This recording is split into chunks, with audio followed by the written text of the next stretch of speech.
All right, I believe this means we are live. Welcome to an impromptu stream. I really didn't think I would be doing this today. Thank you everyone for tuning in. As the title of the video, I mean, you clicked on the video, is informing, I am the proud owner of a Surface Duo 2, and I didn't think I was gonna have my hands on it today. Everybody, I'm seeing so many people in the chat. This is co-streaming out to the Twitch and to the YouTube, so I'm really looking forward to the conversation here. We have a lot to dig into. I've been using my Duo 1 even more recently, just in anticipation of getting to work the Duo 2. My personal SIM card is going to be playing a lot of games back and forth between all the phones that I've got to review. We are full on into Techtober, but I'm just so stoked to nerd out with y'all for a little bit. Just to set the scene, I'm going to start like kind of shredding, the plastic wrap here. Oh, I should probably test. I am terrible at doing dual camera, and I should not gesture with a folding phone like it's a pointer. How about I get the phone out of the box before I destroy it? Let's see. Hey, B camera is working. That's super exciting.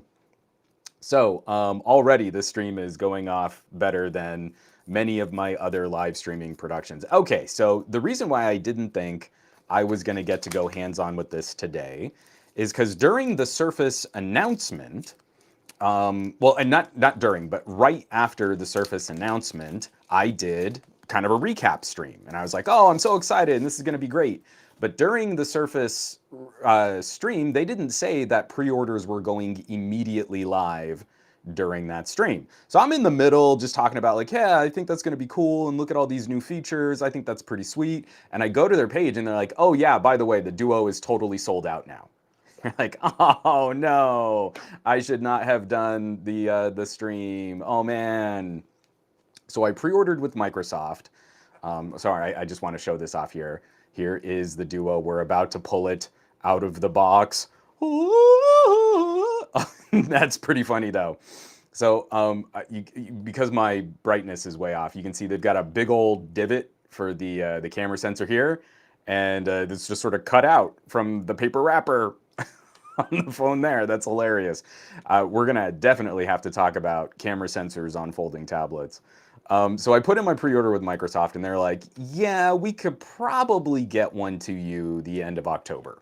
Well, last week, their shipping estimate moved to the middle of November.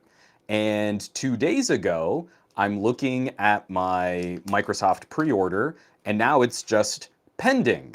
It's like, it's just in process. So there's not even a shipping estimate for that. So I've already canceled my Microsoft pre-order. I jetted to Best Buy this morning. So this is official for Best Buy now. I ordered online this morning. They had one in stock.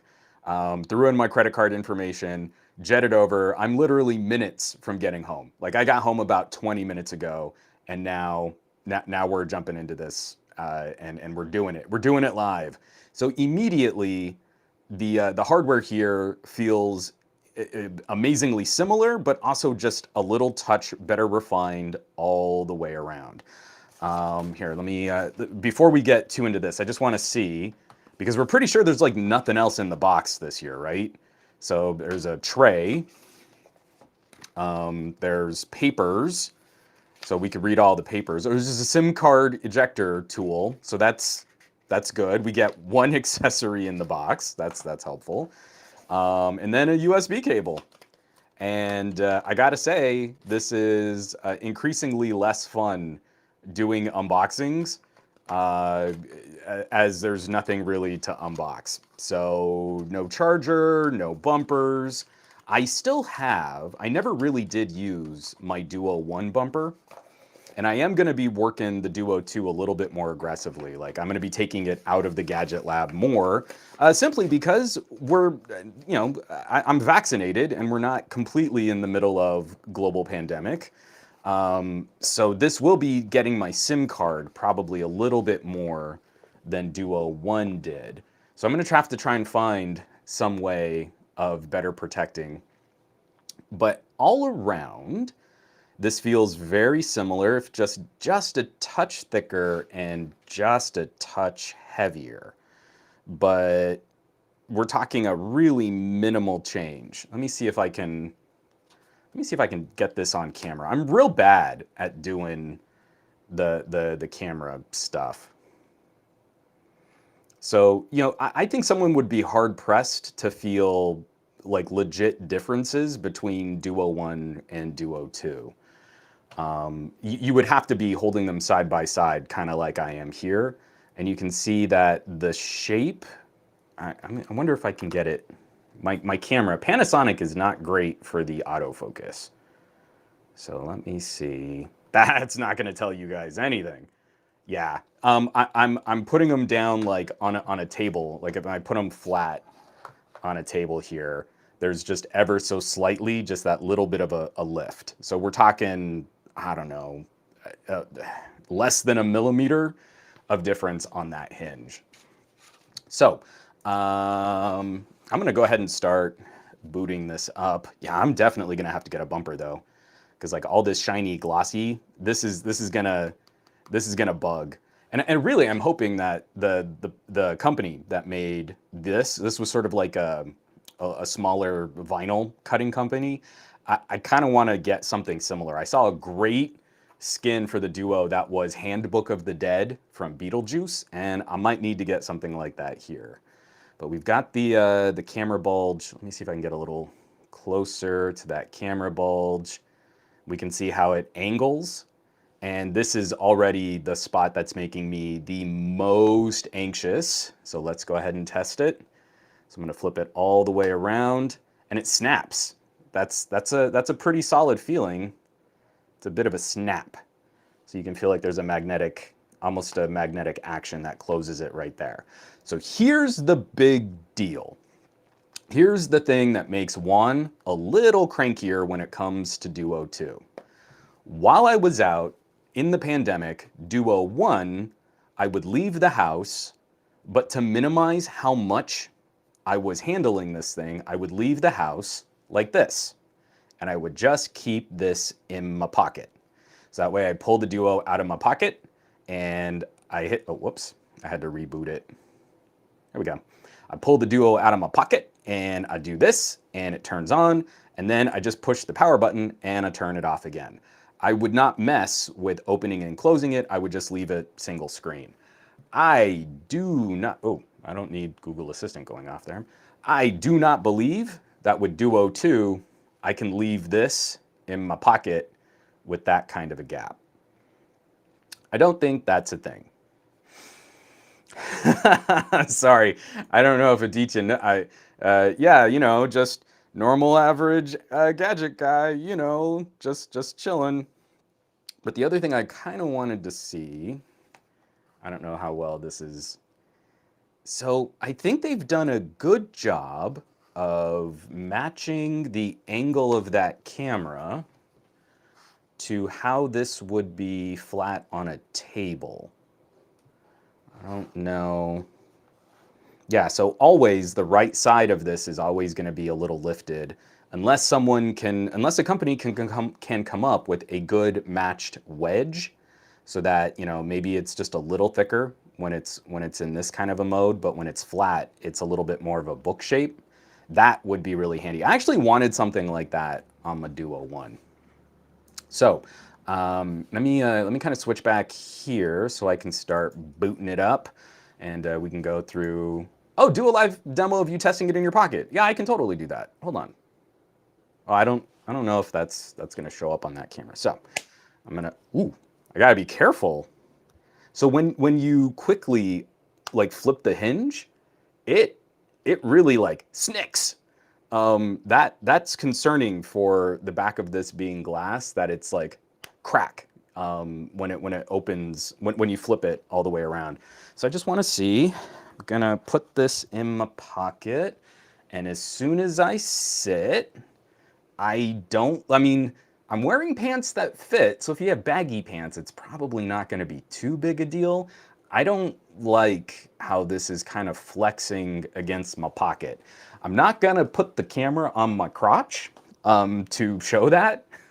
But you're just gonna have to take my word for it. I really think this is gonna be something that has to live screens in, all the way closed.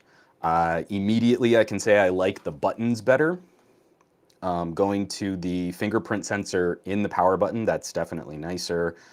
The volume rocker feels about the same, but the area around the USB-C port looks a little more solid. So let me go ahead and start booting this up and start. Let's see. So hopefully the haptic motor on this is a little better too. That's dirty. Clay saying, keep an eye on the bookshelf in case we spot the S21 FE. So that's funny. So what Clay is bringing up, when I started reviewing the TicWatch, I just put my boxes back up there. In fact, I've got like some OnePlus earbuds that I need to get back to and start reviewing. And so I chucked the box up there and I was shooting one of my shorts and I went back and I pointed to the bookshelf. And right there, clear as day, was my TicWatch box while I was still under embargo. So here, yeah, that took me by surprise. S-Pal, the snap definitely sounded like a crack. And I know I probably did it like right in front of the microphone. It closes with some force. The hinge is already harder. Like the Duo 1 hinge is phenomenal. This is already like a stiffer position. And so when it comes all the way around, it's not like a spring, but there's almost like an indent, right? Like it's gonna pop to finish closing. And there's a big old truck right outside my window. So apologies if you can hear that truck backing up sound. And yeah, I absolutely need to get a bumper on this. I'm gonna try the Surface Duo 1 bumper and cut out around the camera module. And then, like I said, I hope Microsoft will work with any case manufacturer to get this set up. I mean, would this help if I just kept the chat overlay up? Would you prefer the smaller screen and the chat up, or the larger screen and me pushing pause more occasionally to highlight a comment? Leave a comment on this stream. So I'm gonna hit English because I speak the English. Unfortunately for right now, I'm gonna have to hit skip for putting in a SIM card because my SIM card is currently in a different phone. So that's kind of funny. I'll just have to put that. I'll just have to try the network stuff out later. Hinge is harder. Yeah, I'm not doing phrasing. So there we go. Smaller screen, chat up. S-Pal has decided for the class. All right, let me get into my Wi-Fi, my password. The haptics are a little lighter and a little more precise. So already typing feels a little clickier than typing on the Duo 1, and I like that a lot. So let's connect. Password is 1, 2, 3, 4, 5. Oh no! This is death to a live stream. So already I'm kind of happy. Oh wow, you're not going to be able to see that at all. Can I... Oh, other way. So 600 megabyte update on day 1. All right, so what does that mean? Ladies and gentlemen, boys and girls, tech fans of all shapes and sorts and sizes and persuasions, what can we glean from a 600 megabyte update on launch day? My hypothesis would be anyone who had early access to the Duo 2, their embargo reviews are now already a touch out of date. They'll already be reviewing the Duo 2, talking about their software concerns and just Microsoft couldn't get it right, and their videos are already obsolete. That's why we don't call things reviews when we've only had them for a week before consumers can really get their hands on them and before the software has gone through a couple updates, because that's not what average consumers are going to use. Thank you for coming to my tech talk. All right, I'm going to go ahead and start doing this update. And wow, it's going to take several minutes to download and install.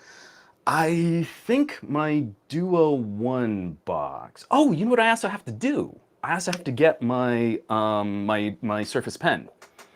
I was already forgetting this is a Stylus enabled tablet. And I've got the new Surface Pen. This is the Surface Pen 2, the Slim Pen 2. Let me put this charger back.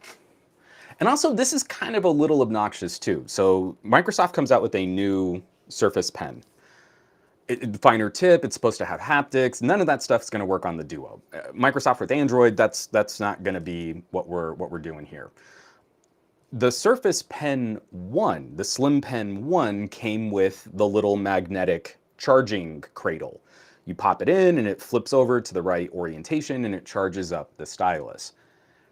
The Slim Pen 2 does not have a charger in the box. And this is just getting silly. This is a $130 pen. It should have a charger because it is not plug-inable with any kind of USB cable.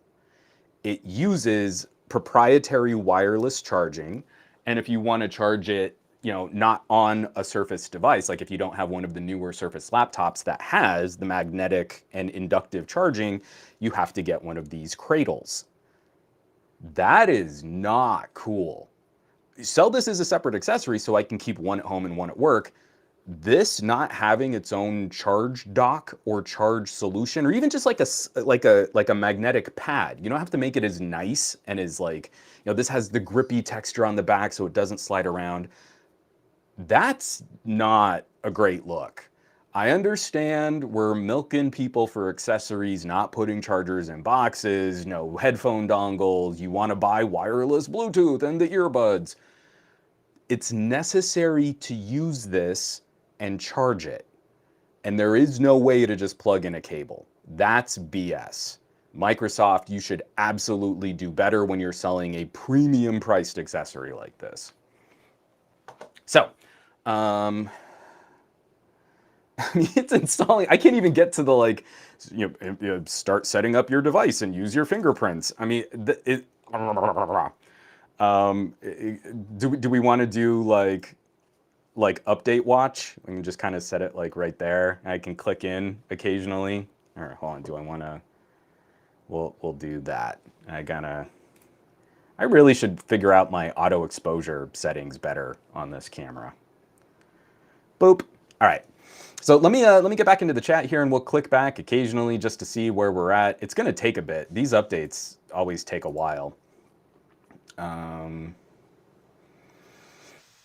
Let's see. I know you guys are going to be asking a lot of questions about Pixel 6, and I can tell you it feels really nice in the hand. So when you pick up a Pixel 6 Pro, it feels like it was generally designed, with a lot of engineering in mind for an evolved primate, some sort of mammal that has multiple digits and opposable thumbs. And it feels like it was built for that kind of an individual. So I feel like, the most important thing that you would want to know about the Pixel 6 is whether or not it feels nice in the hand. And it's not made out of any rusty rebar or it's not made out of razor blades, so it's not going to slice your hand open. I feel like Google nailed it. Like they really did.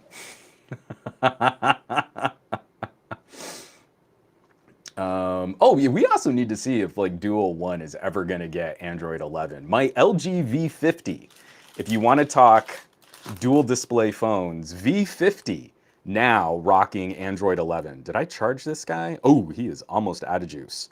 But you can go dual display with Android 11 on a phone that was released and horribly distributed from 2019.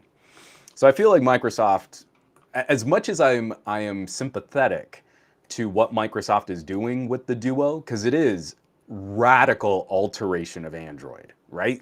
We'll be fair to a $1 trillion corporation. It is not Android. It is insanely customized Android. But still, I feel by this point, and with how many of the Duo improvements are making their way into Android 12, the Android 12.1 update, when you look at all of like the developer resources and guides, they show off dual display and folding phones that look like the Duo. There is a ton of Microsoft coming to Android 12.1. We need that on the Microsoft though. We need that on the Duo. Let's see. Heard the haptics. Dave Burns, are they pre-installing Halo Waypoint? Is that the update? Is Halo only 600 meg? Something tells me it's a fair bit bigger than that. Yeah, so again, the October update, Engadget didn't update and said exactly that, so frustrating. This happened with the Duo 1. If you got early access, all you could talk about was the hinge for embargo number 1, because Microsoft totally knew that a bunch of reviewers were going to do hatchet jobs on what the Duo actually was. Once you lived with the Duo for about 3 months, if you bought it at launch like I did, it was a radically different animal. So I'm kind of expecting that with Android 11 getting these things out into the wild and Microsoft being the company that they are, major teething pains. I mean, we can just take that for granted. But if you judge it by embargo week, you're already out of date to the tune of a 600 megabyte update. That's right. Anyone who had early access, no patches. Barry Johnson, I deem you obsolete.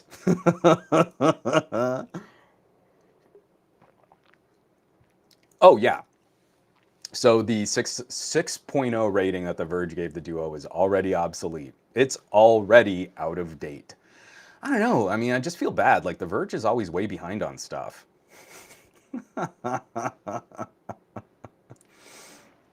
So I guess I want to throw a question out here while I try and scan through and catch up. Because so Al Sabakli is bringing up a great point here. Most of them miss the point entirely, comparing it to an iPhone, among other things. There's a bit of philosophy. I might even cut this piece out and make it its own separate video. I have had my come to Microsoft moment when it comes to the Duo 1. And what I want out of a Microsoft product is not Android. I don't want Microsoft to try and make the best Android phone that they can.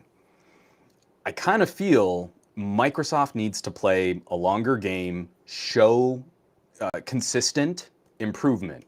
So with the Surface Pro, we've seen generation over generation, they've refined, they've changed. Surface Pro 1 was panned by reviewers. All of those reviewers got a lot nicer to the Surface Pro 1 when the Surface Pro 2 launched and they wanted Surface Pro 2s for free. And then by the Surface Pro 3, it was a legit product that consumers were taking seriously. I don't think Microsoft's end game for a folding tablet that can also be a phone, I don't think their end game can be Android. I think what's eventually going to happen is Microsoft, we already know they're working with AMD for some type of proprietary chipset or proprietary SoC, probably ARM-based. Windows on ARM development is accelerating, and we know that Windows 11 is going to heavily support Android applications. So ultimately, we get to a point where a Surface Duo 4, maybe, is running custom Microsoft SoC, Windows on ARM, and they've already learned everything they need to do about supporting a more Linux kernel, Android-style operating system environment. And the thing is, I am along for that ride. I am down for Microsoft using this as a platform to improve their software, their applications, and with a heavy focus on the tablet experience that Microsoft wants to bring to the table. Because let's be honest, Android as its own tablet OS, not that great. All right, so update phone. Let's go ahead and hit next. It's still downloading. I can't even put in my fingerprint sensor. Now I have to go back to the comments. Sorry, folks. Maybe I could have planned for this part a little bit better, but I genuinely wanted to take it out of the box for you. So Vasicos, is it top heavy with the new camera bump when used in laptop mode? No, not at all.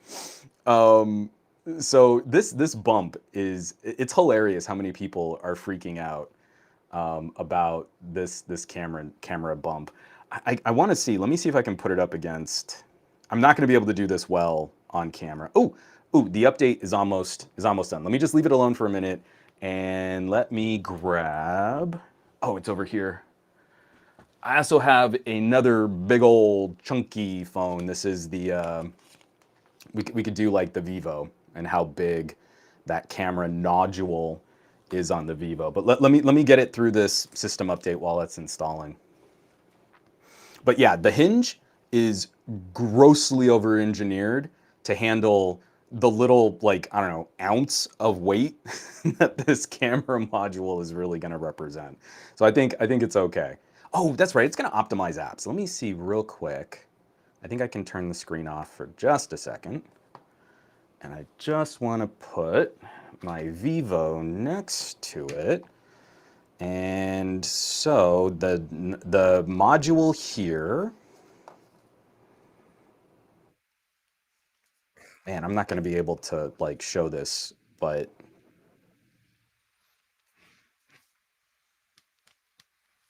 let me see.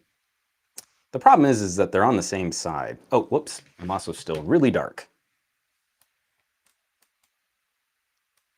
And these are dark phones on a dark background. Let me blow out my exposure for just a second.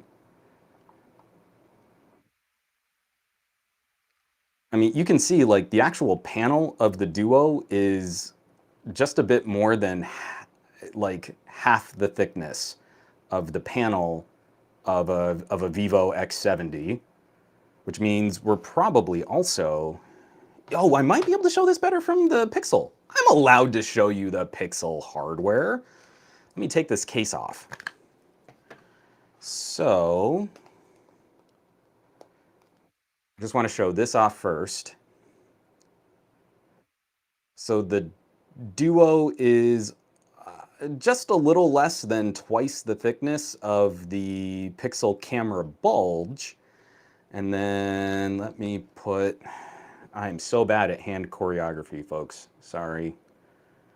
So yeah, the camera module is about, no, it's just a hair thicker than the body of the Pixel 6. So this all right here, come on, focus. Come on, Panasonic, you messing me up here, kiddo.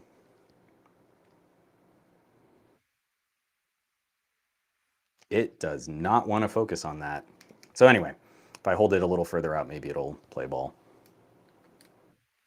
So this right here, so how it angles from the bottom of the angle and just this one part of the panel, just one panel, this is the full, this is about as thick as a Pixel 6. That was awful. I apologize for how bad my hand choreography is there. But let's see, it's going to be updating apps for just a bit. Yeah, it's still updating and optimizing apps. So, short story, incredibly long, as I put my case back on my Pixel 6 Pro. I what I'm looking at is for Microsoft to make the best portable tablet that they can, and my big concern is Duo 1 achieves that really well. Duo 1 is a tablet that compromises phone features to be the better tablet. Duo 2 looks like it's going to be a more mixed balance or a mixed bag of phone compromises and tablet compromises. So I'm definitely concerned. Where I was just anxiously excited about Pixel 6, I'm just anxious about Duo 2. Sorry, let me scroll through all of this. You mean it's not made of rusty razors? I'm gonna have to skip to the current. Oh, Barry, hooking up a super chat. Thank you so much. Other techies can't deny. Thank you so much. That is amazing, and I greatly appreciate the support, and especially for the whole crew that have been bringing people to our various channels and trying to work up conversations that aren't quite so reductive or simplified for just whatever is going to be the most popular on YouTube here. Let's see. Let's go through. Oh, and El Jefe, same. Oh man, thank you. I love big camera bumps, and I cannot lie. That's makes more sense why Barry's super chat. I'm going up backwards through the chat, so I'm real good at the live streaming. I am awesome at what I do. So the camera module really doesn't look that bad. I know for a lot of people there was this massive angst like, well, they could have made it flush. They absolutely could not have. We are talking about an engineering feat of optical physics that this is just not possible. And if it were possible, we would have seen it by now. Or I shouldn't say it's not possible. It's not going to be possible at any kind of consumer approachable price point. So I know, I mean, like, I even kind of mixed it up on one of Jay Will's streams. They're like, how would you know? And you're like, I'm sorry, Jay Will, I think you've forgotten who you are talking to. Does it fold flat? I mean, so I showed it off before. It folds flat this way, but the camera bulge is going to get in the way from it folding in the opposite direction. It's not going to open all the way flat. Let's see.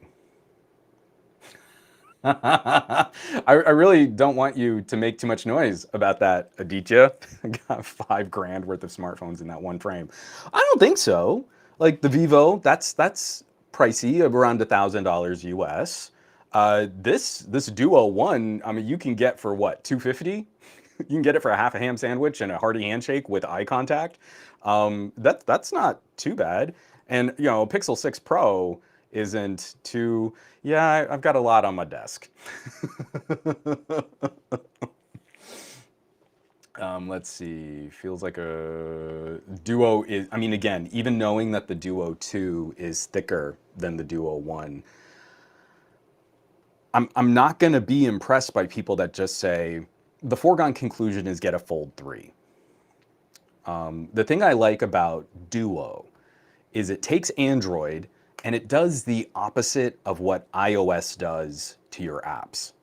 And I'm not saying this to pick on Apple. There are two different philosophies for a tablet.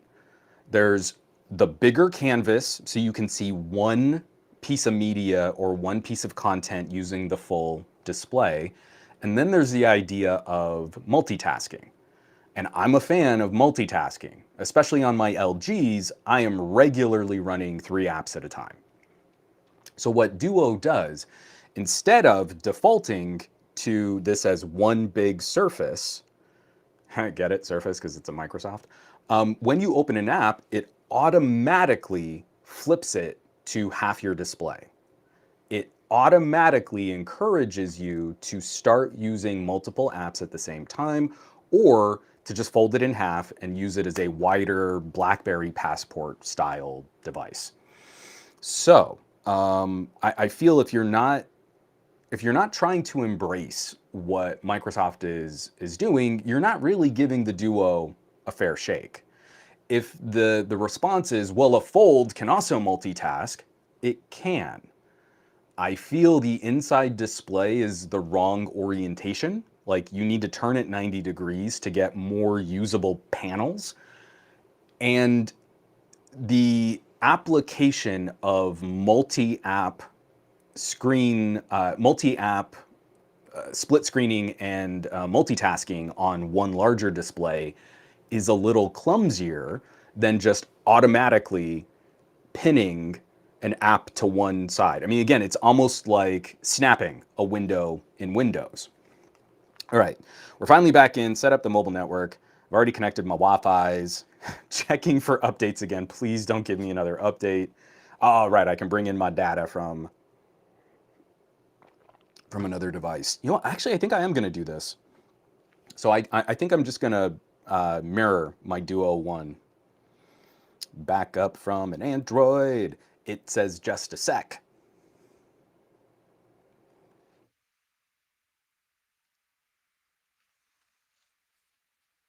Oh no, I don't want to do that. Hold on. Go back. Go back. All right, so I've got to put in my user info. This is going to take me a second because I have ridiculous passwords. TK, your future in hand modeling is not going well. It is really not. And absolutely way too much reflection. I'm awful at multicamming, so I'm trying to keep like one light source here, another one. The wall is right over here, so I can't get a fill from the other side. I'm way too bright on this side. I'm dark on this side. The phone is obsidian and reflective in a piano black finish. I mean, it's really just terrible live streaming all around. I'm really not good at this. All right, so putting in my personal email account and 1, 2, 3, 4, 5. My super secret password. Nope, now I got to do my two-step verification. And yes, it is me. That's going to finish setting that up there. I agree. Let me get down here.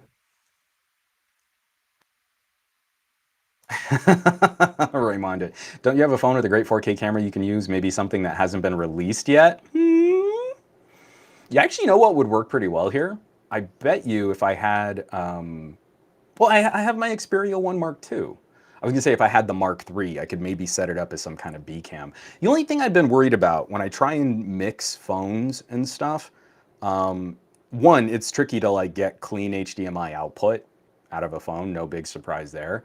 But then the other, if I run it through the desktop, that's one setup. But if I use it as like a Wi-Fi enabled device, then it's a little, what am I trying to say? It's extra pressure on my Wi-Fi. Oh man, do I really not have a backup? Galaxy S10, Vivo, Xiaomi, Sony, OnePlus 9. Oh, it doesn't have my Duo on here. All right, let me see what else would work. Oh, it does have my V60. Let me do my V60. All right.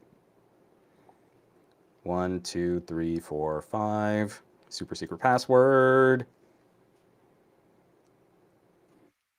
All right, so I got to take a second here. You know what? I can at least show this so you guys can see the device a little bit more and make it darker. I mean, it would be great if I could change the screen brightness while I'm doing this here. All right, so let's see. I don't need all the apps. So I definitely don't need that. I'm not going to install that. I do want Dead Cells, Discord, Frame It. I'm really interested to play with. I definitely don't need LG apps. Plex, Rode, that's good. I don't need T-Mobile's. I'm on USB and VLC. All right. Contacts, SMS, passwords, call history, great. And restore. You can continue setting up your Duo too.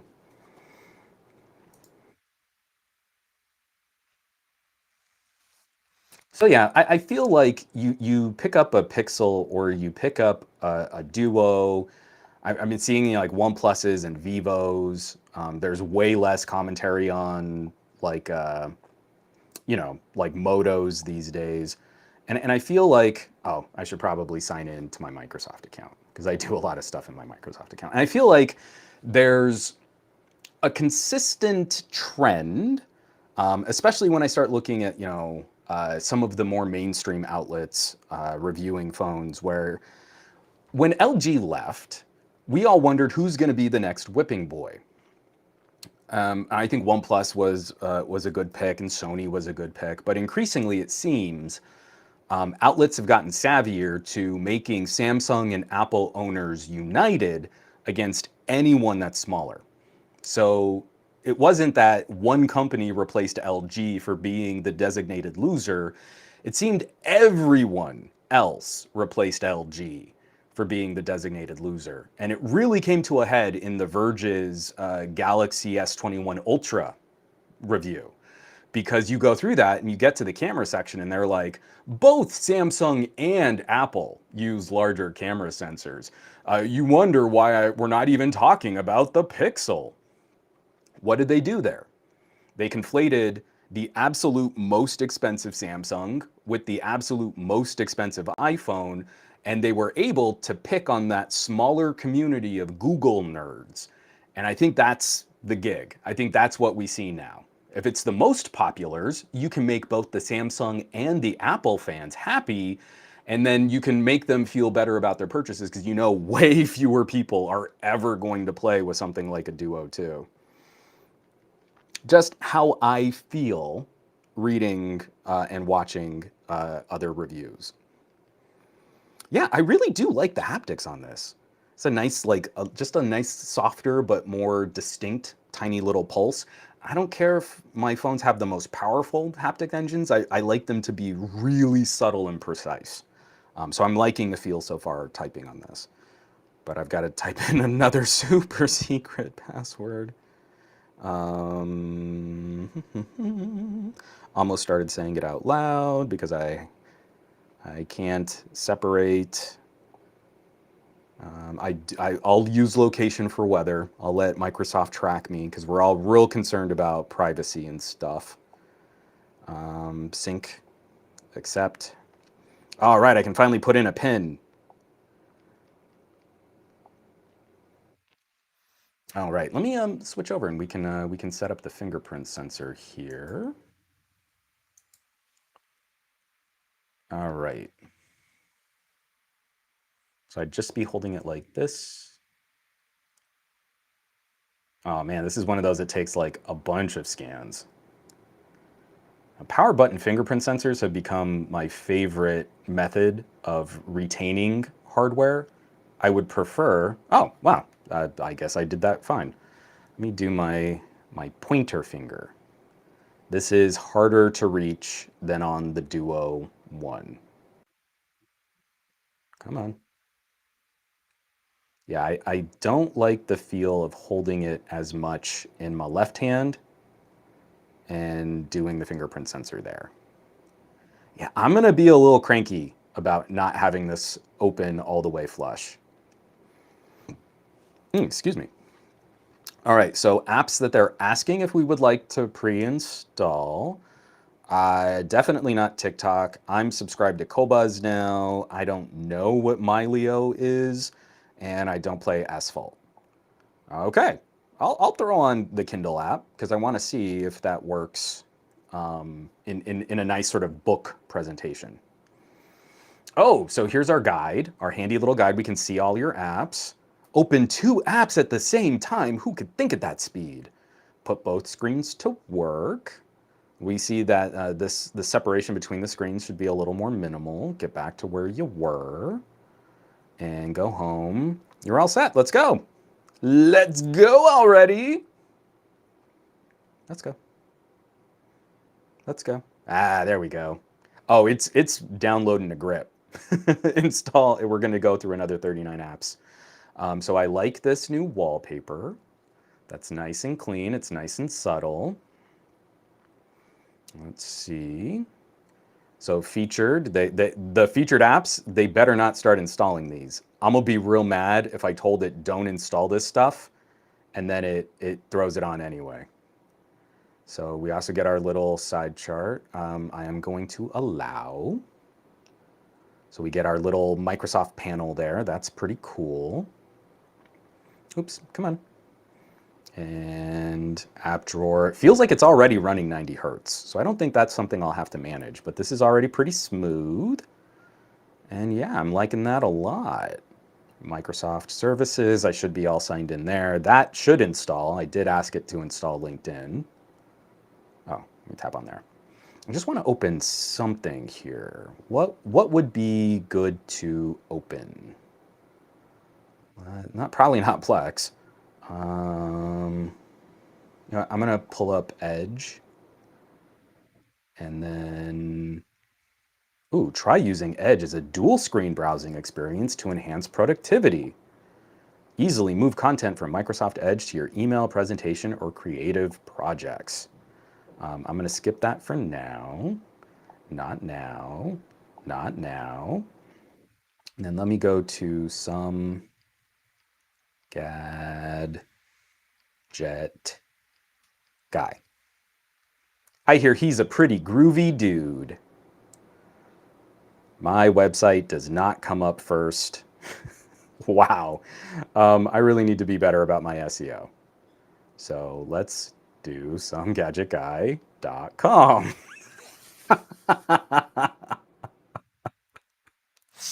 And then I just want to see, that's so much smoother. The action to span is already immediately nicer than it was on the Duo 1.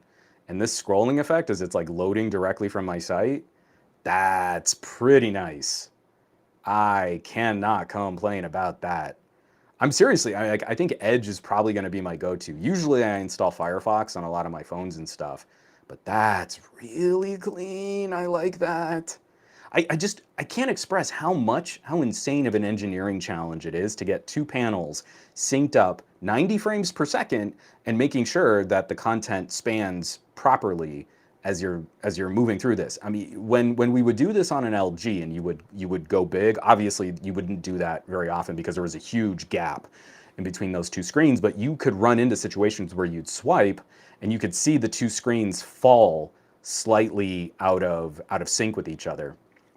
Knowing that this is already probably knowing this is probably early for software and it's still going to need some additional polish as it ages, that is already very encouraging. All right, now do I have, oops.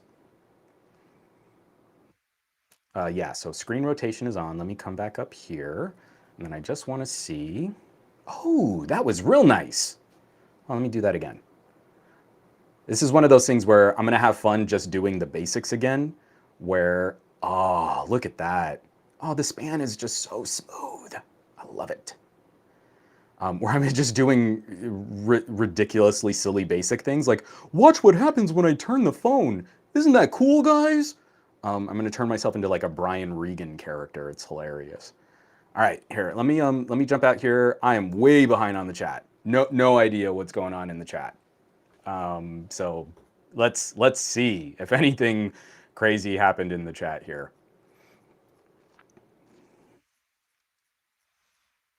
All right.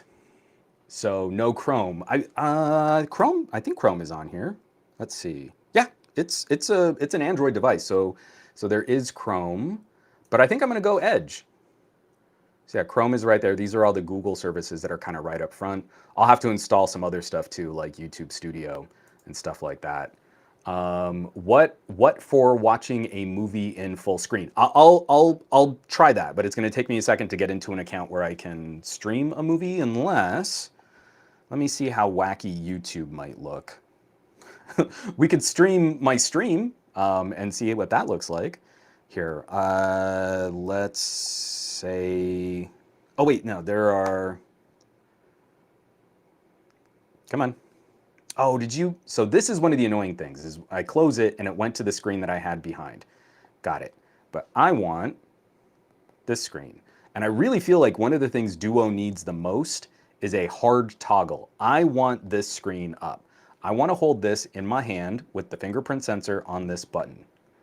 It is not letting me do that. It is going to the screen underneath. And there are gyros and accelerometers, and I want it the other way. So let me see. And now it did it. See, this is one of the annoyances of the Duo. I mean, if you want to criticize, I think that one is absolutely fair. So let's go into YouTube and let me search for Tron Legacy. I don't know. From Legacy. Tron search. All right, so light cycle scene. Let me definitely get the audio off and then skip ads. Let me boost the brightness a little. Ooh, I like the new sliders. And now when I full screen it, nope, come on.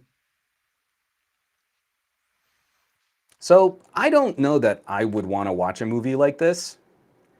Again, when we talk about cinematography and kind of positioning performers and having sort of a center, like this is a really bold shot, right? We've got this vanishing point. We've got a close up on the actor. I probably wouldn't want to watch this way. But this is far and away better than where we were on Duo 1. Like it's immediately noticeable if my camera would focus, it's immediately noticeable that this is a smaller gap between the two panels. And then when we flip it, you would get something like this. And this is my favorite thing about using a Duo, is I'll play a game down here, like I'll be rocking Dead Cells. I was playing Doom 3 a lot on Duo 1, and then just running another movie up top. And yeah, it would kind of nuke your battery, but it was glorious for having all of this other capability that you could just kind of move in and out of and still keep your video feed going at the same time. And that's what I like. I like that it defaults to this. I didn't have to go in there and swipe and move apps around. When I start playing a video, it just docks, and then I have the whole other screen ready to go for whatever else I would want to do. All right, let me get into some more of this chat here. Edge, and that's absolutely accurate. Edge is Chromium based. You can also download Chrome regardless.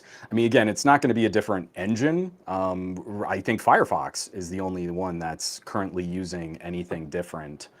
Well, I forget, what is it? The Quantum is the newest update. Someone please correct me because I sound like a dork when I get that wrong. And Al Sabakli, thank you so much for the super chat. That is greatly appreciated. Keep up the good work. I absolutely will. I've got a lot of tech that I need to review. Literally, as soon as I'm done with this stream, I'm going to be uploading the Vivo audio review to the Patreon. So there's an audio deep dive of the X70 coming soon too. Let's see. Can you take a look at the middle of the screen when you're spanned? It looks like you lose the pixels right in the middle. Yes. So like the Duo 1, you still do have a strip. So the Duo believes, actually, let me flip it around this way. So the Duo believes it's one continuous screen. At one continuous aspect ratio. The Duo does not know that it is two separate panels. So this line that goes down the middle, the way that apps format for it, it treats that as if it's a part of the canvas. So even though there are some light bezels and there is a separation, when you do a screenshot, it's all one continuous piece, and you see the little strip of the wallpaper that's missing because of the actual hardware. It's a real funny setup. Yes.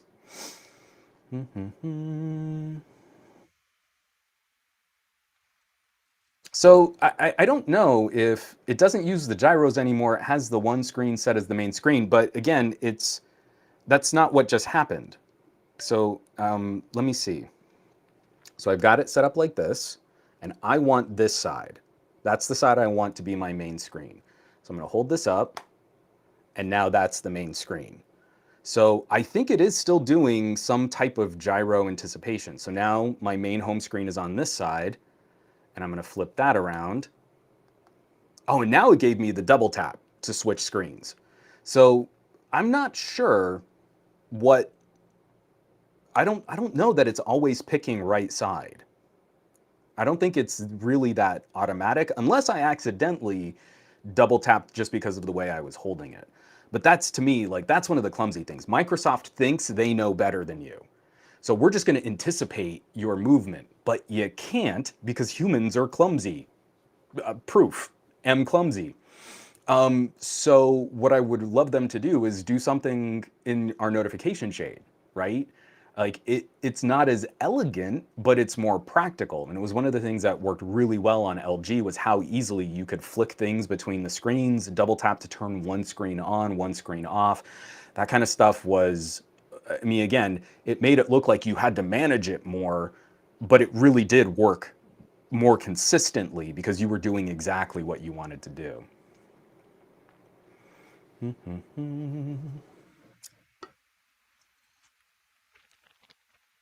See, Elizabeth, I would love for them to do this. This is a great comment. Maybe they'll implement a per fingerprint screen. So if your right thumb is on the fingerprint reader, it uses the left screen and vice versa. There are so many wonderful applications of customizing hardware. That to me would be Microsoft clever. When you open it, we can detect that you're scanning with this one thumb and you have designated this as your right hand. So with your right hand, we'll turn on the right screen. With your left hand, we'll turn on the left screen. See, that to me would be a seamless and more organic interaction where you can inform the specific interaction that you want. That's a great idea. I have no contacts at Microsoft or Surface team, but I'm going to send them an like a unasked for advice, and I'm going to include you on that suggestion. So I know a lot of people were saying like, oh man, this one reviewer said that there were touch issues. If you've ever used a Duo, this is already better. Like I'm just getting into using it and playing with it. If you had any experience with how this stuff works, you wouldn't be criticizing this. This would be a positive step in the right direction. It probably still does need some polish. What is the Autodesk? So why don't we try squiggling around a stylus? I did not have Autodesk installed on my V60. That is incorrect for having such a great stylus on the V60. And for some reason, when you test a stylus, you have to do things that no one would ever do. Like, what if you drew a straight line as slowly as you possibly could? So I guess that's what we're going to do here.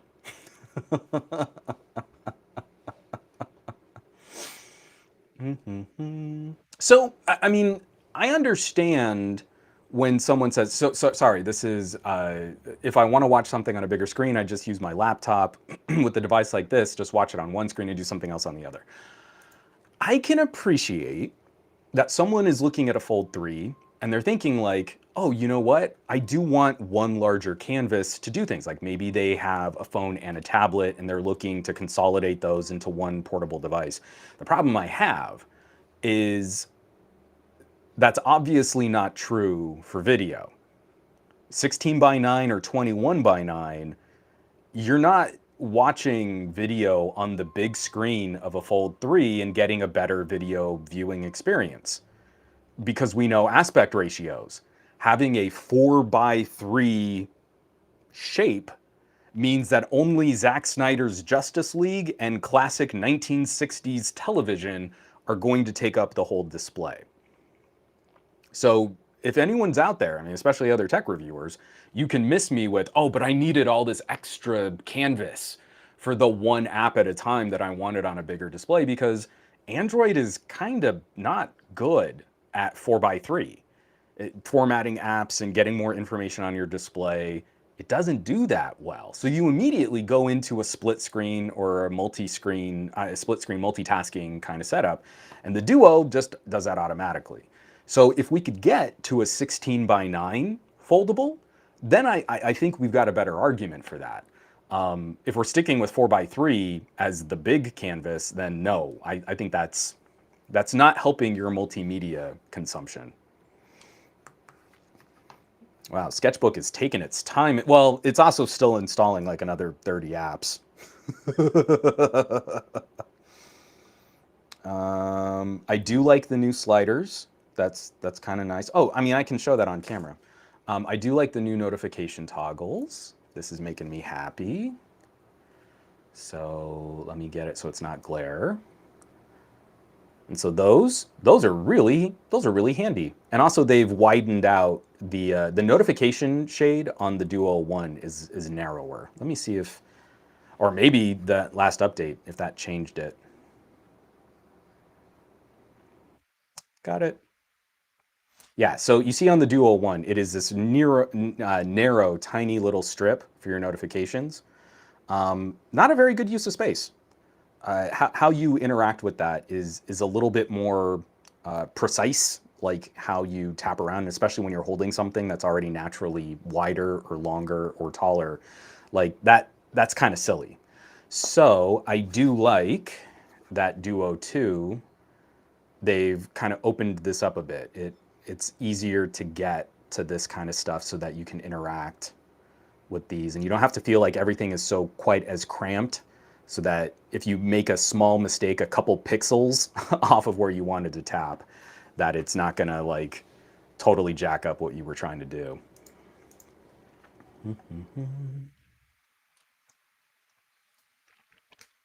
Now, see, and again, I'm okay with average consumers not understanding this, Daniel. I think most people don't get why having two discrete screens works. I'm really frustrated with techies acting like infomercial hands. But how does this work? I mean, two screens. I mean, what do I do? Do I like rub my face on it? I just can't. I just can't tablet. Anyone who's out there praising folding phones for doing things like propping up one screen so that you can watch video and not acknowledging all of the phenomenal perks of building that into a device that can wrap all the way around into a tent mode, that can go up into more of like a panel or a kiosk mode, that can go more book mode if you want to, I don't know, if you want to read a book. You have a digital moleskin that's ready to go here. All of those advantages are better on dual display. Single display and using software to separate and multitask and use gestures to split up apps and stuff, not as good. Not as good at what Microsoft has accomplished here.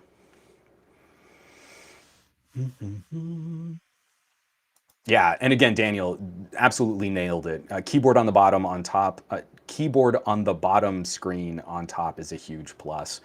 I know I like to see like when techies, they put their fold up and then they type on the screen like it's a little baby laptop. I just hit my mic. I apologize for that. And you're like, yeah, no, that's not how you're going to use it. But if you have panels, displays that are kind of this properly wide, the bottom typing experience on a Duo is awesome. And then also, you're holding way less phone. So, like, for how thin this is, I mean, the way that you hold on to it, it's almost half of one panel or one side of a Fold 3. So it is, using a Duo is concerning. It's so shockingly light. But then once you get used to it, other phones feel real chunky when you hold just that one panel. And the Fold starts to feel real chunky when you're using it for any length of time. Yeah, Simon says Hypno. Absolutely true. I completely agree. I found reading on the Duo's aspect ratio to be an absolute joy. I I need to see if it's installed my Kindle app yet. I might need to take that second. No, it still hasn't. Man, it is kind of going slow here. So let me see where it's at for updating my apps. Oof, it is taking its time. Yeah, this is going to take a bit. I might not be able to show that. You know what? Let me see if I can. I'll just dummy it on my Duo One because I don't even know if I'm logged into Kindle on this right now. Do do do. Kindle.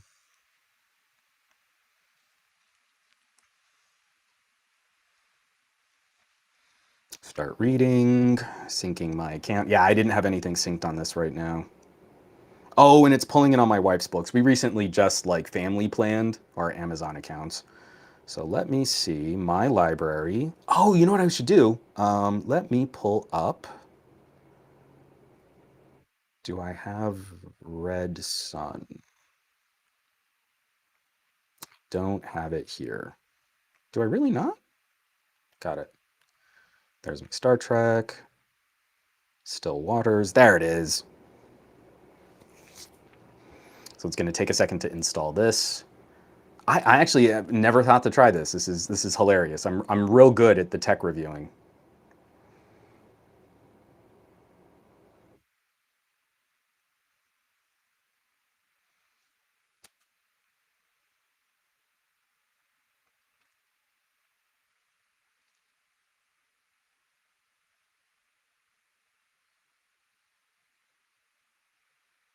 Oh, I don't like that at all.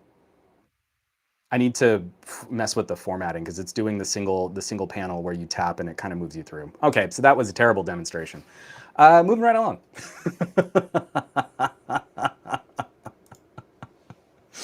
um, I'm way behind. Oh, okay, it's updating apps, and I do want to get to a stylus test. So let me just spend a minute going through some of this chat here. Yeah, Brent Morris is saying I did double tap, which is why it switched it over. So I guess Duo 2 is always going to default to right screen. We'll see. Um, when typing on split screen, do you split keyboard or keep it default and lose some pixels given it sees screen as a single resolution? So when I type on a Duo, I like to, whoops, no, let's go to, where is my browser? There we go. Come on. So when I type, I prefer leaving it. The default is it's gonna bring up like a 3/4 keyboard width on just one panel, and I find for me, especially on my right hand, not so much on my left, on my right, swipe typing is really easy. And so I've gotten into the habit of just keeping it like that when I'm in sort of a portrait orientation. I guess landscape orientation with portrait split screen apps. I keep the keyboard to the side right there. Oh, Greg, I'm clumsy too. Please show rounding of one edge of screen. So, I mean, I guess I can. I don't know. Again, we've shown how bad I am at getting my camera to line this stuff up, but it's going to be really hard to see. I mean, it does kind of bend down in, so I guess that's pretty cool. I'm going to have to purposely send a bunch of notifications and alerts so that I can get this waking up.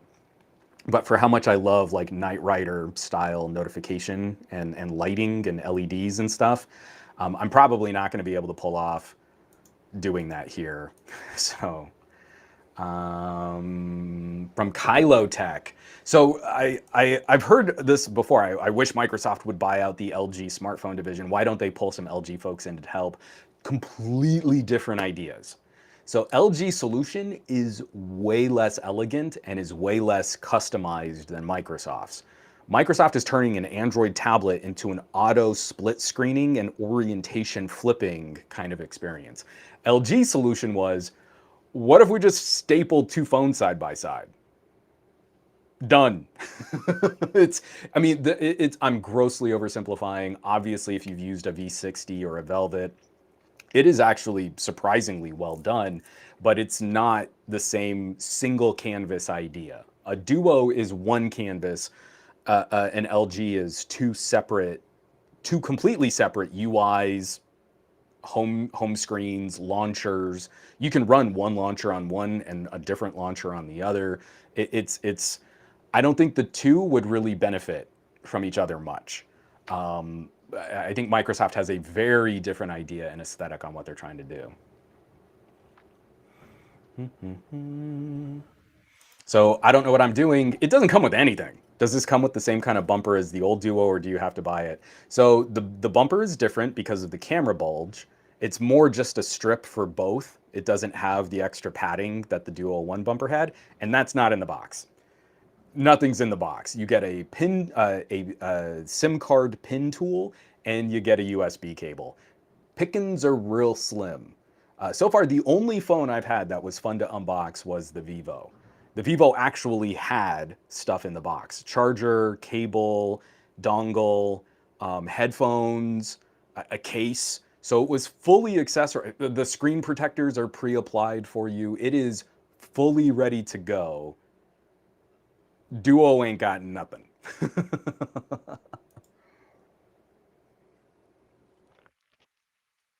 Ah.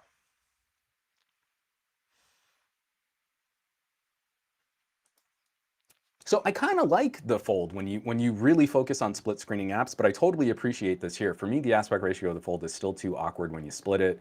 Split screen apps seem cramped. I've gotten so used to just always having two apps running at the same time that I kind of like when you open the Fold, and instead of opening it like a book, you turn it 90 degrees and then you split screen like that. I kind of like that presentation a little bit better. But yeah, it's rare now that I'm not running two apps on any phone. I got into the bad habit of running three apps at a time on my LGs. But yeah, so I'm really excited to kind of put Duo 2 through more of the performance testing, because Duo 1 was more powerful than a lot of reviewers ever gave it credit for. It's still one of the fastest at doing a simple video transcode, for example.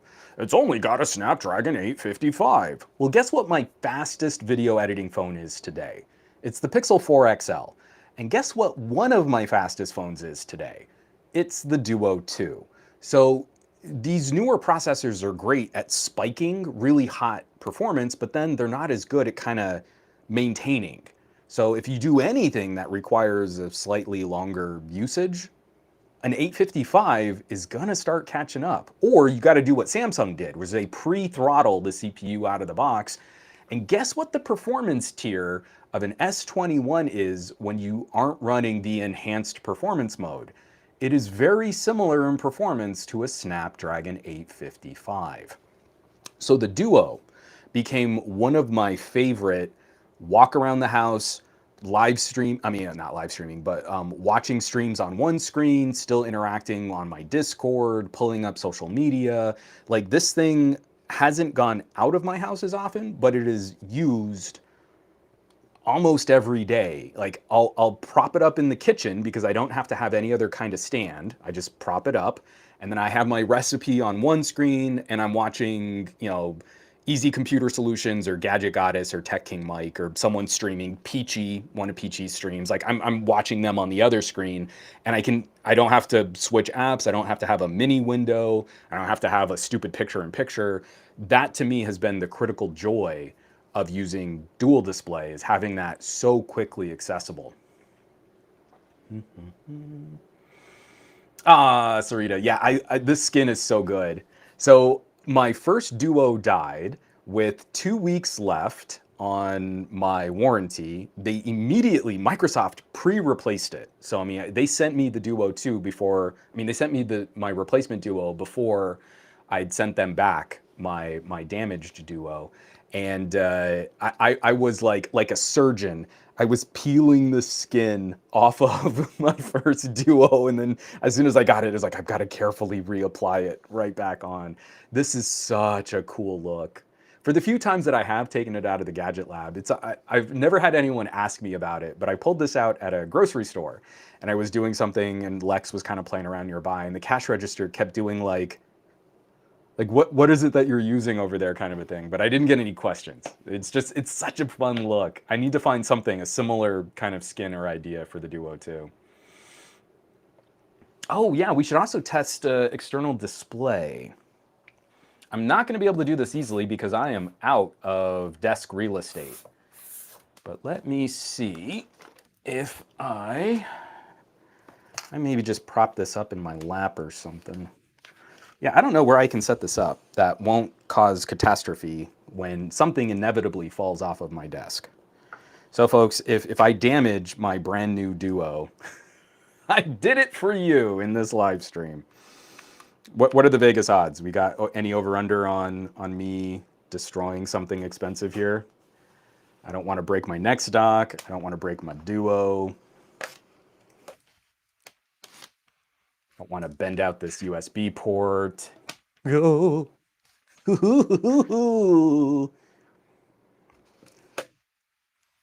Oh, the stylus just stuck to the thing with the stuff. Oh, that's right. I still gotta check and see if that app has installed.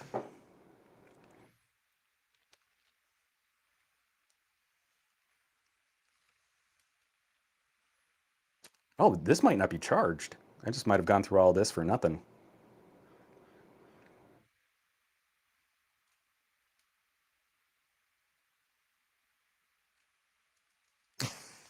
Oh no. Oh wait, did that go? Is it doing it? No, it's not doing it. All right, give me 1 second. I've got another. Well, maybe the U Perfect is still charged. Oh wait, it says no devices found. All right, real quick. We'll see if this works. So yeah, I mean, again, I feel like there's room for more than one idea of a folding phone. I have seen a few comments on the stream saying like, "Oh, well, I would rather just get a fold." I'm not trying to talk people out of that. It's just that I hate the feel of plastic displays. Hey, all right. I stopped using plastic screens on my Windows Mobile PDAs. So if you want a fragile plastic screen, go for it. I would prefer glass, especially because I do like using my stylus. And look at that. Let's see. Ooh, that's a little chuggy though.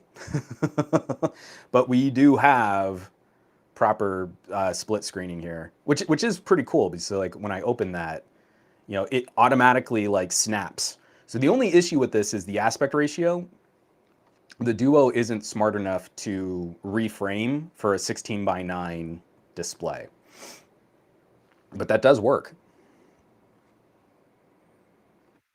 You just have to be a little deliberate about how you interact. So this significantly cuts back on the need for a proper desktop mode. Excuse me. The whole idea of like Dex is to have like floating windows. So Dex totally works better, but this would be usable. Like if I threw up a document and then I also had Discord, or I threw open like I was just streaming a video, this could do me. Like I think I would be okay rocking this as a travel solution. I'm very encouraged by this because the Duo One could get a little twitchy. Like this isn't obviously, this panel is a 60 hertz panel and it's moving this over, and obviously it's not going to be like perfectly buttery smooth. But I'm really pleased with that, and that just reminds me I've got to charge up my next dock. So let me unplug that there. Video out, beautifully done. Love it, love it. It's good. It's proper good.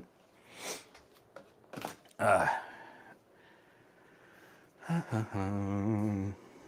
yeah, I think it's just sad because I think a lot of the Duo coverage is going to be an afterthought. Microsoft timing sucks. I mean, I think that's fair.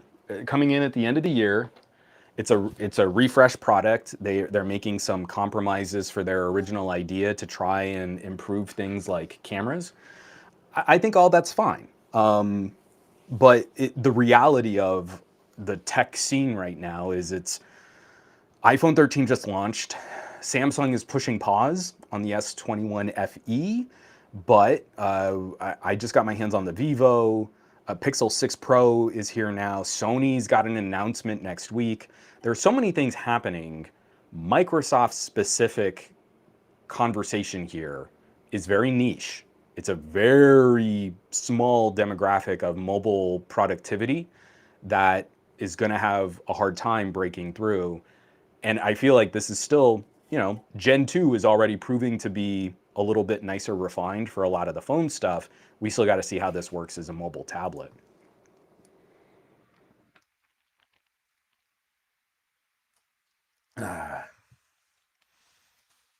Let's see.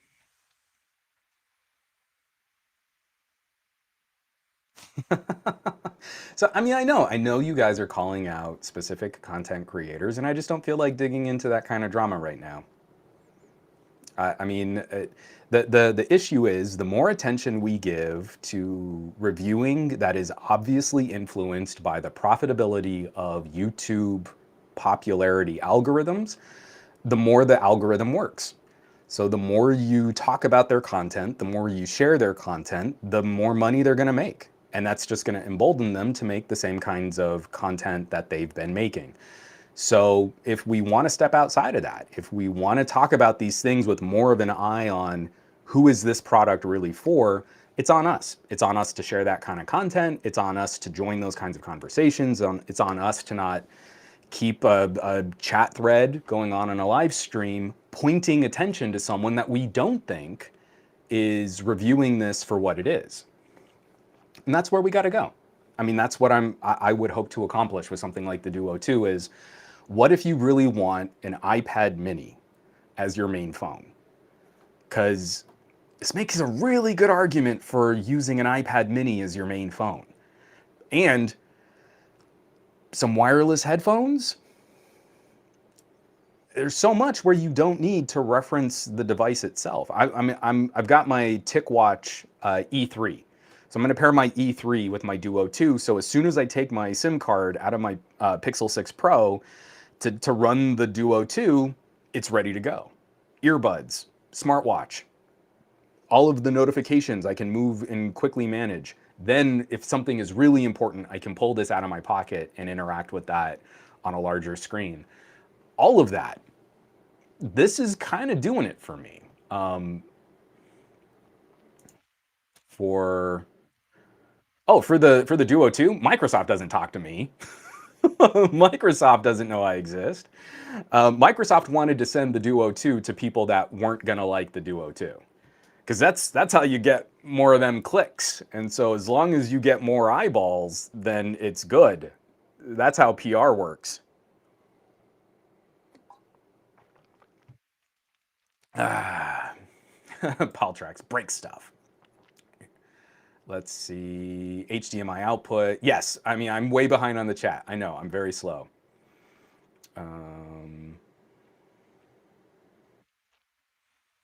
Do, do, do. Hey, Viper was throwing some fire in the chat. What's up, Vipe? So I think Vipe is also going to be rocking a Duo 2. I'll be very curious to see his aggressive take on what a folding tablet can do. Let's see. Baseball super. Man, that Wombat now is super controversial. From Tiger Kim. Okay, so this is what's funny. Vipe, absolutely spot on. My Duo back ordered. Microsoft couldn't fulfill the order, moved it to November, moved it again. This morning, after I tweeted, I was like, let me just see. I put in the order on the Best Buy website. They opened up like a half hour later. I drove there just as they opened, went straight to the pickup. They had the box, sticker on the side with my name on it. I took the box and I drove home. I did not spend a minute in Best Buy to pick up this Duo. So I have no idea if they had anything else on display. It was like, I gotta go. This is already taking too long. I need to take my selfie out in front of the Best Buy. I need to get back in my car. It's hilarious. Oh, all Greg's got his eyes on me. I will say that Microsoft had a terrible decision getting the Duo 2 into people's hands around the same time the Pixel 6 launch. Worst timing ever.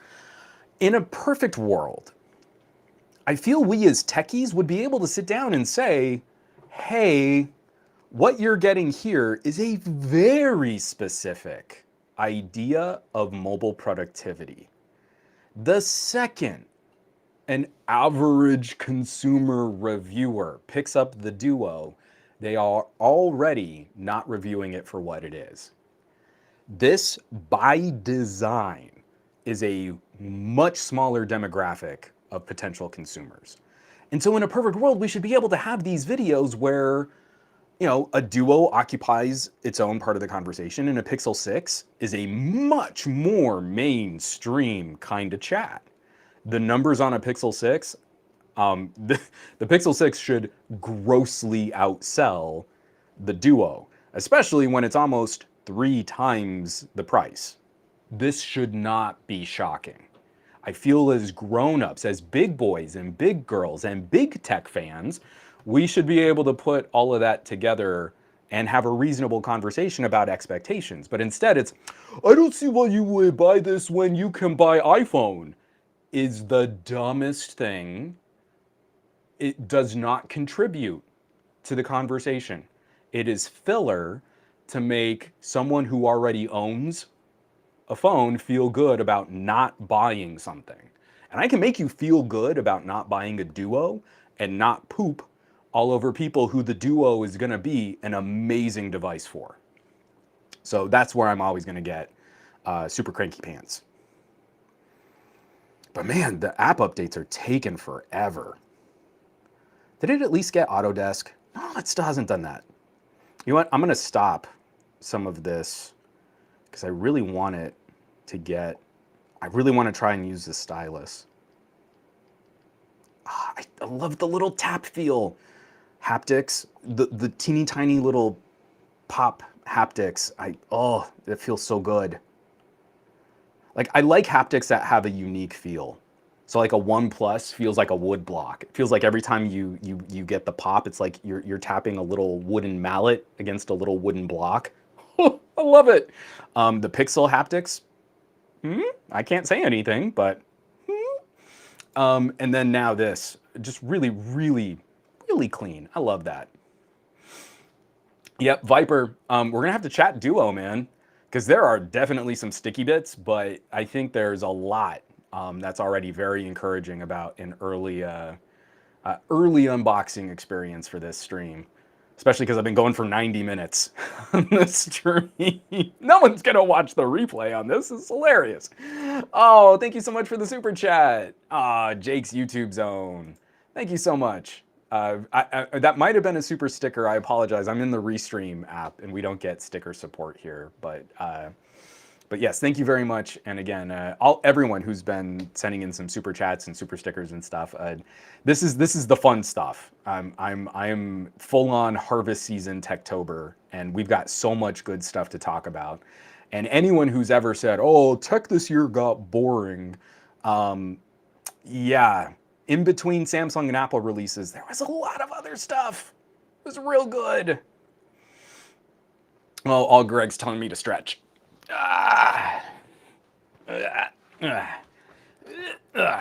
Good.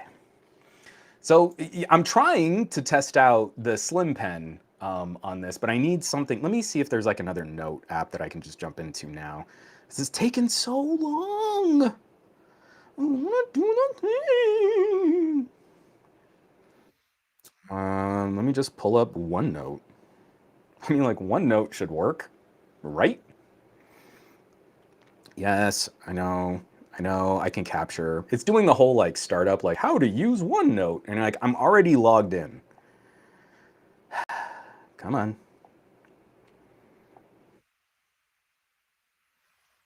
All right.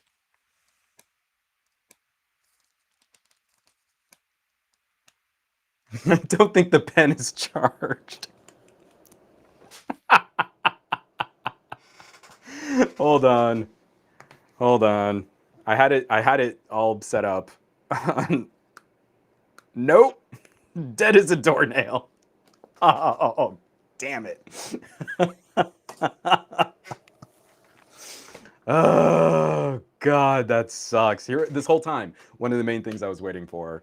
Let me get the stupid charge cradle, get it set up. Dumb. I should have checked this last night. Oh man. Can I get an F in chat for Juan's live streaming ability? Everyone, can I get an F in chat? Wow. Wow. What is this? I wonder if each half of the Duo being thinner than normal phones helps the haptic feedback motor feel more snappy. I think that's probably possible, probably accurate. Let's see. Oh, Slow-Mo Joe. I appreciate seeing everyone's lovely profile pictures here. So nice to see a live stream of Juan ranting. Let's see. Oh, Mitchie, that is very kind. I just got here, so I will definitely be watching. I will definitely be watching the replay. Scrolling down. Sarita, I am so sorry again because I was teasing this. Like, I'm gonna try and get it charged up now, but it's also doing this thing where it's like not. I think I need to update the firmware on the charge cradle, which is dumb. Again, I don't think Microsoft has done a very good job with the way that these accessories are supposed to work. I need more Fs because that was hilariously bad on my part. There we go. There are all the Fs. I love it. How about an F minus? So Valley Cat asks a great question. So far, what would you add or remove from the Surface Duo 2? That is a very tricky question. I don't know that there's room to add much, obviously, because we're talking about something that is, the idea of this is a tablet, right? This is a tablet that can then also fulfill some phone capabilities, some single screen phone capabilities. One of my main gripes is always going to be things like headphone jacks, but this is genuinely so thin. I don't know that adding a 3.5 millimeter jack to this would be a good idea. And I wouldn't want this to keep getting fatter to incorporate things like that kind of hardware. So the cameras, I need to spend some time playing with the cameras. I guess I can try and show this off. Let me see. Actually, if you guys give me just a second, I might be able to get us into the camera interface. But that also means I need to pull an adapter. You get to hear my wacky bag o' garbage here. And then, let's see this. We're doing it live. This could totally crash and burn, like in a really hilariously bad way. So then I plug this in here. And I don't know, this might not have the power to do it. That was one of the tricky things about Duo 1 is unpowered HDMIs. Yeah, give me 1 second. I don't think this adapter is gonna work unless I can also plug it in.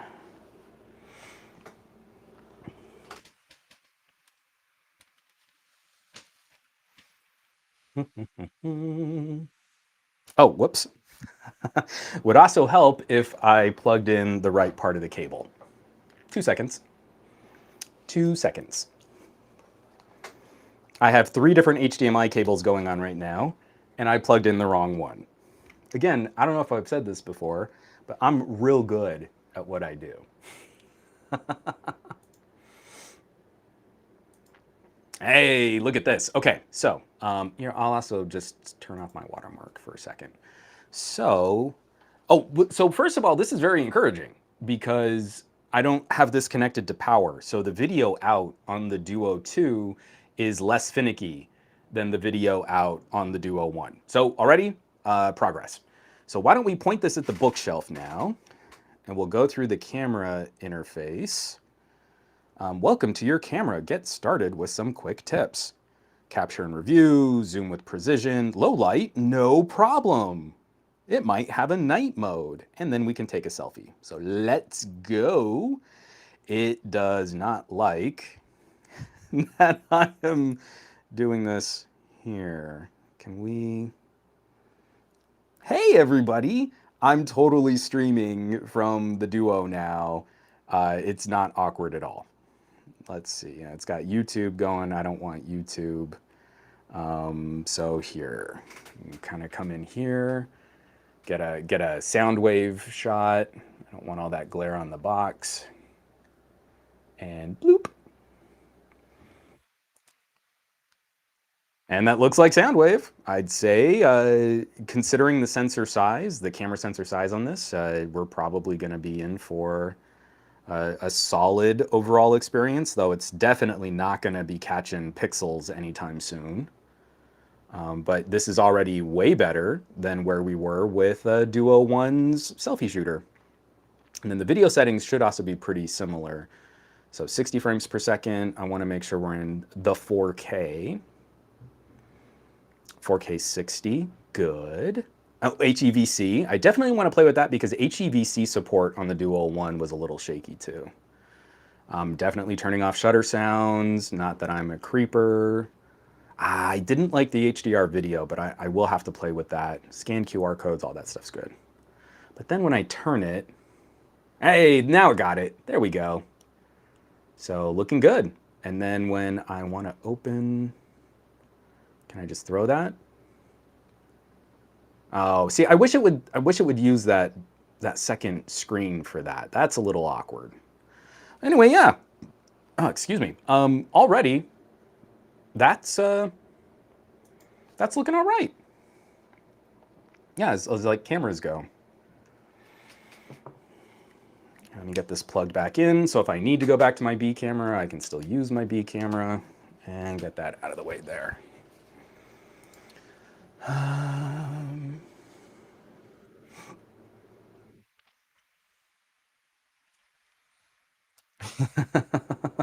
Oh, ER1980, thank you so much. Again, anyone who's thrown some likes on this or you were just participating in the chat, like, this has been a lovely conversation. The joys of live stream. I'm doing it live. I'm doing it all live. The master, I don't know, that's some strong words there, Aditya.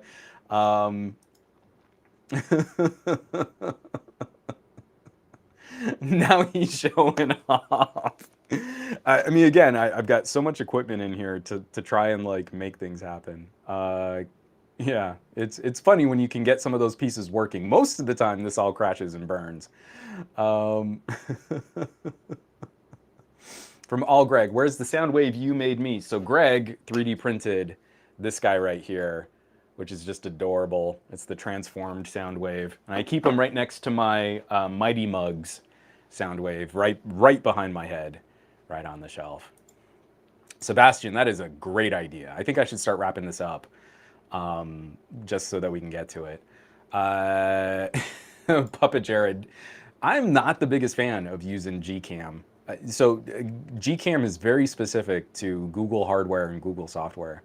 I know people like, oh, it makes every phone better. And you're like, I'm gonna give this a shot. I mean, like the interface on Microsoft cameras actually is pretty good. The Duo's problem wasn't the software. I mean, a little bit was, but the main issue was using that tiny selfie shooter as like a main camera sensor. So knowing that Microsoft still cribbed all of that software from the Nokia days, the app is pretty good. So I want to give that a run. HEVC, it does have support for HEVC video. So that's H.265. It's a different type of codec and compression so that you can get more information in a smaller overall file size.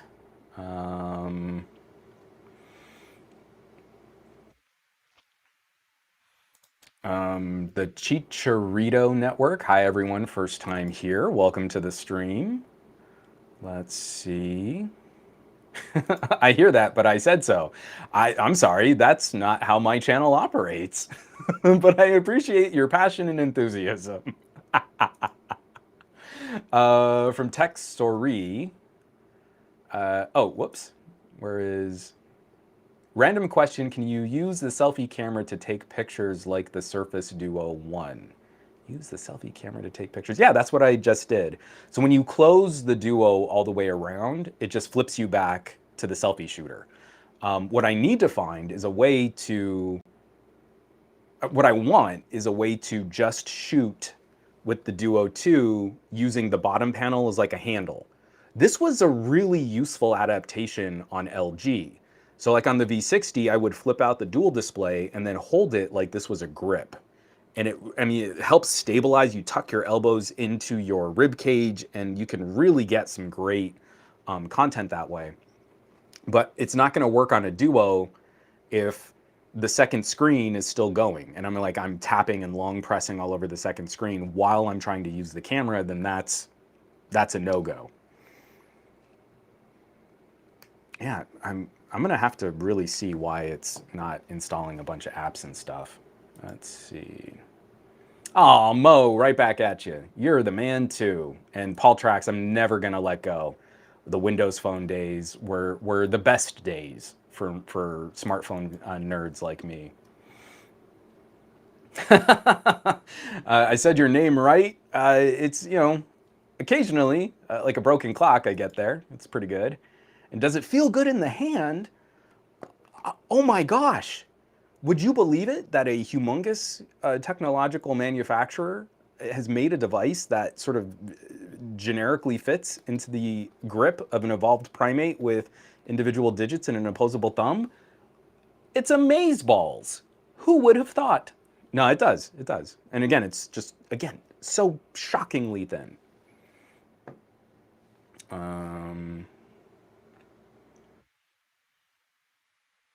From Psycho. So yeah, I mean, here, let me see if the camera is back up and working. So the cool thing about a Duo is that it is more flexible than a Fold. So here, Duo, put it down. It's a bummer that it's going to be all table wobbly because of the camera bulge. Then, easy, you can prop it up, and you can prop it up, if you just want to like single screen it, you can also just single screen it. So you can fold it all the way back.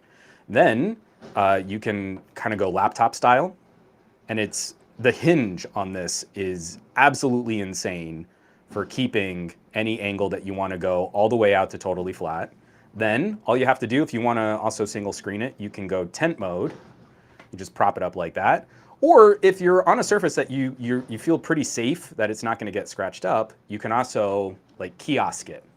So you can kind of just turn it into a panel like that. So again, the hinge on a Fold is phenomenal. It is a great hinge, but it's a 180-degree hinge, where this is now like a 320-degree hinge because it won't go all the way flat, but it goes all the way around. So you have the entire circumference of that hinge accessible for however you want to prop it up. If you want to prop it up with each screen in portrait, each screen in landscape, it is so well done. It's just a tiny bit less flexible than the Duo One. I want to see the side notification light too.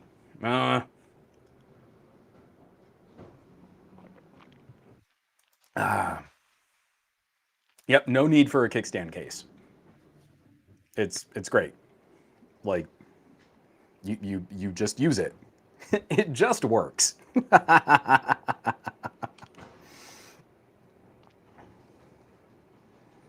Oops, I just turned on Microsoft Teams. I didn't mean to turn on Teams. Yeah, I mean, these animations are like super smooth and stuff too.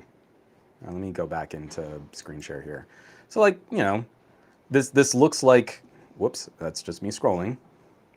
The little fade outs, the little closing animations, like this stuff is cool. I feel like there's a lot less that's just been left. Microsoft has kind of grokked that we want some of the nice, pretty, and fun stuff too.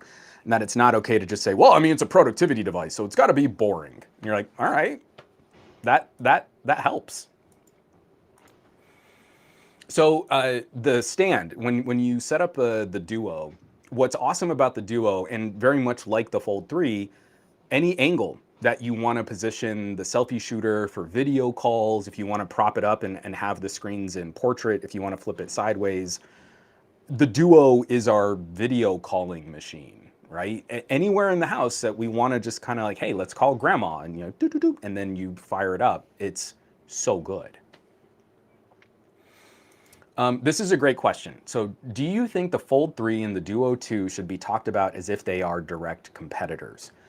I believe productivity devices that expand on our ability to carry more screen are totally fair to compare. I feel what gets us into trouble is how impressed people are with the one folding plastic screen. And they're not fairly comparing the practicality. Because there's one thing the Duo will never do as well as the Fold, and that's have one complete canvas.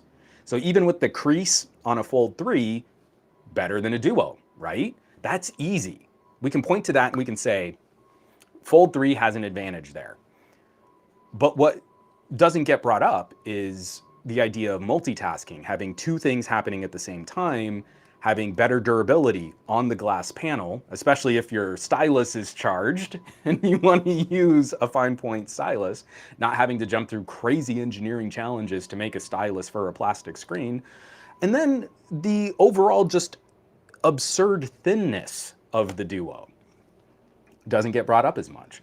So how you hold the Fold 3 is going to contribute to, like, is it a little too tall? Is it too thick? Is it too heavy? And the Duo also addresses that too. So I feel they should be directly compared because they're very different executions of a very similar idea. But I feel that a lot of techies and a lot of reviewers are going to look at what company is going to get them the most traction and what company is going to get them the most views, and that company becomes the winner. Instead of fairly saying, you know, this is a solution for someone who wants to accomplish this, and this is a solution for someone who wants to accomplish that. And one solution is going to have more people, and another solution is going to have fewer people. But this is the solution you want if that's your gig. Instead, it's, well, I mean, people should vote with their wallets, and you should use what you want, but maybe what you want is garbage. This video sponsored by some type of VPN provider. You know, like that's the kind of thing that pisses me off. There's a tone.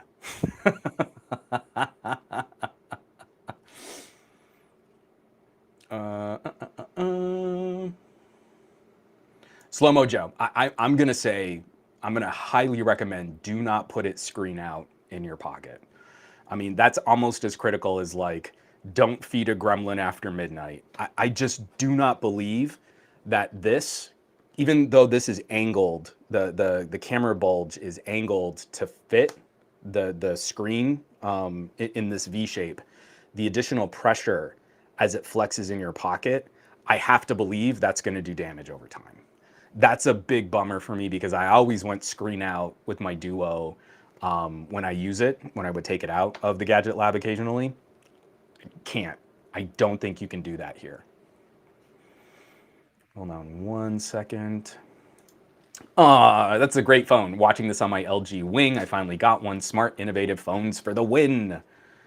From Mo Morales, what one feature would you wish it had, or is it too early to know what you're missing yet? So I got this question, kind of a similar question. Obviously, I would always love a headphone jack. I need to play around with the cameras because I'm really anxious to see how those are working. But so far, this is kind of the improved idea that I sort of thought of the Duo 1. The fingerprint power button, way nicer. I'm hoping that the plastic around the USB-C port is more durable. The hinges feel phenomenal. The cameras do look like they're going to be like beautifully competent kinds of shooters. I'm kind of struggling to think like what else I would really want from this. And I feel like because we're talking about a very premium tier and very niche device, it should belong in an ecosystem of other accessories. It should be paired with some nice Bluetooth headphones, or you're using a dongle DAC. It should be paired with a smartwatch, so you don't have to worry as much about having an external display.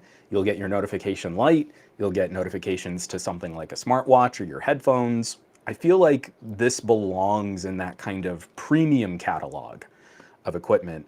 I'm really anxious about the battery life. I'm really anxious about the radio management and the connectivity. Those are the things that I feel are going to be, like if this is a productivity device, but it's got crap Wi-Fi performance, Microsoft can miss me with that. You know, like you have not fulfilled productivity if that's part of the problem.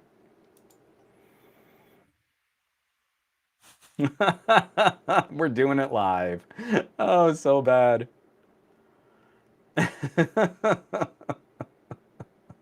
Juan, the one techie video said the software is bad and Duo is failed because reasons.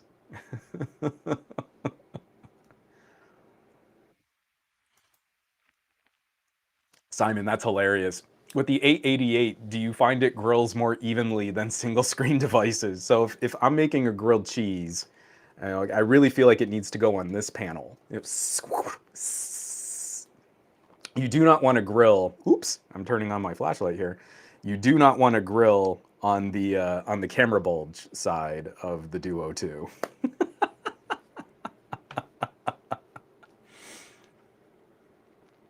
All right, let me just kind of get to the end of the chat here again. Um,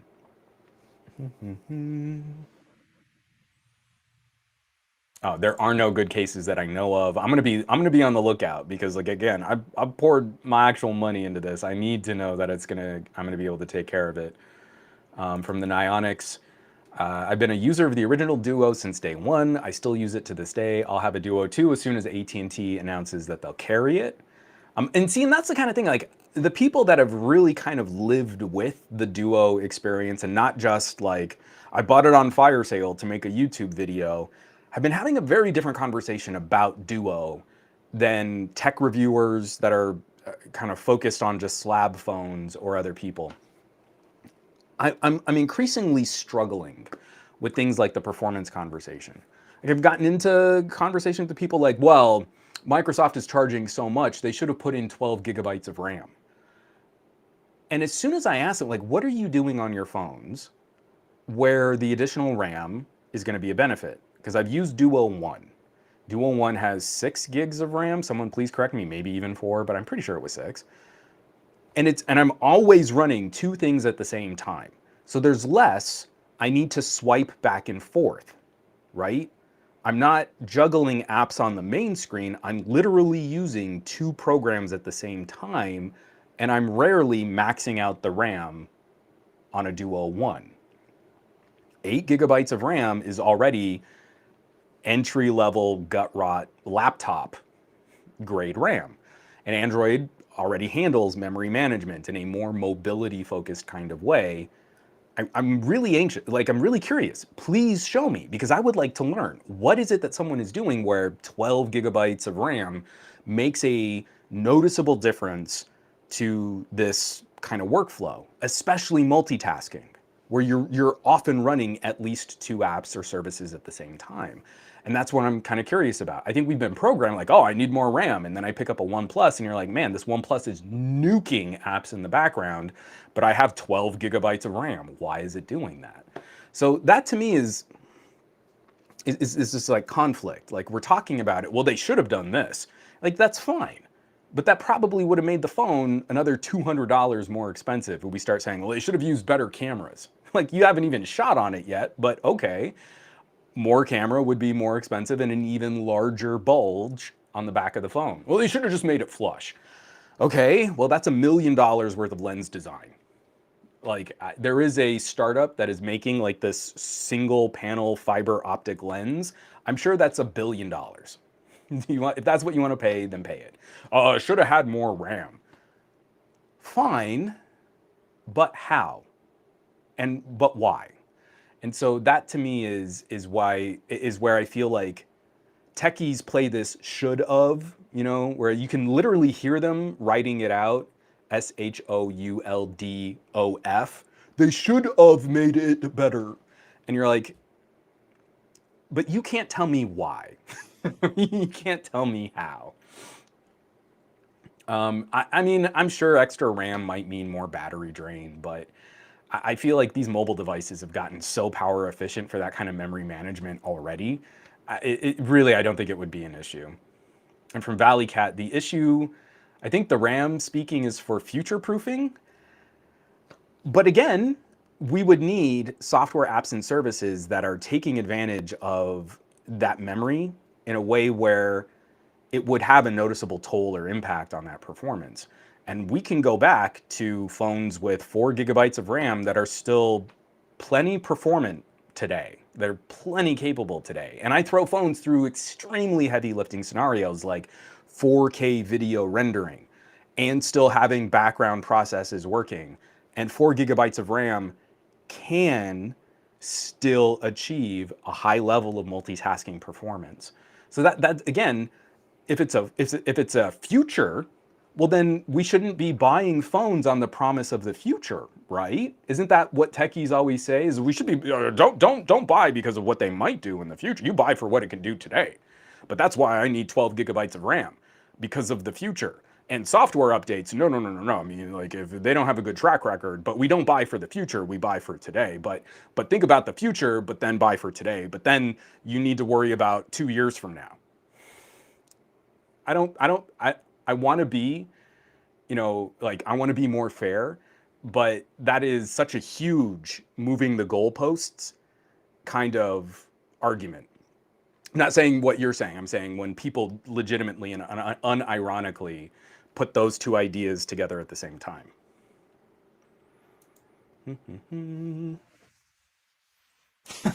Retro text. I've never had anyone put this out there like that. I love your flair for the obvious. I'm very good at saying the obvious. And from Slow Mo Joe, as much as I got used to clearing RAM, now that I have a phone with more than enough RAM, I have to train myself to relax when 6 apps are in the background. And again, you might have 6 apps in the background, but something tells me your phone is already putting those apps into low power states. And what you're actually seeing is the ability to recall an app and return a resume state faster, not that that app was genuinely working full power in the background. And again, this is a phone that is built to do two things at the same time already and still have enough RAM left over for a couple apps or services still working in the background.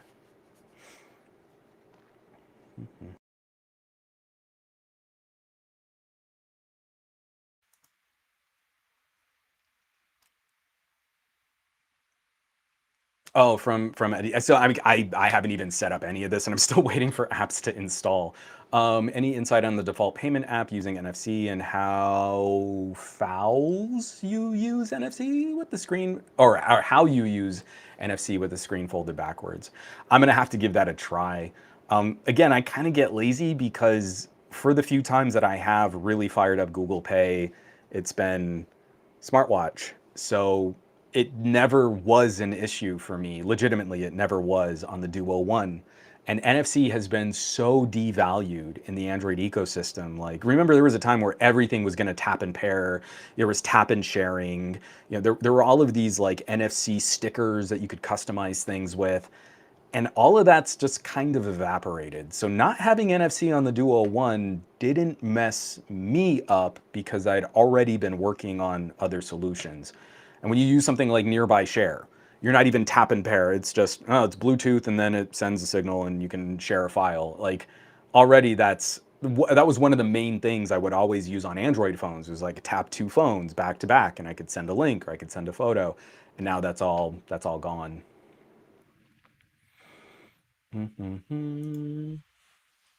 So, I mean, to answer your question, the answer is I hope so. Juan, I was wondering, do you think more people will start to take mobile content creation seriously? Because I do tutorials on mobile content creation and want to show that your phone is very capable.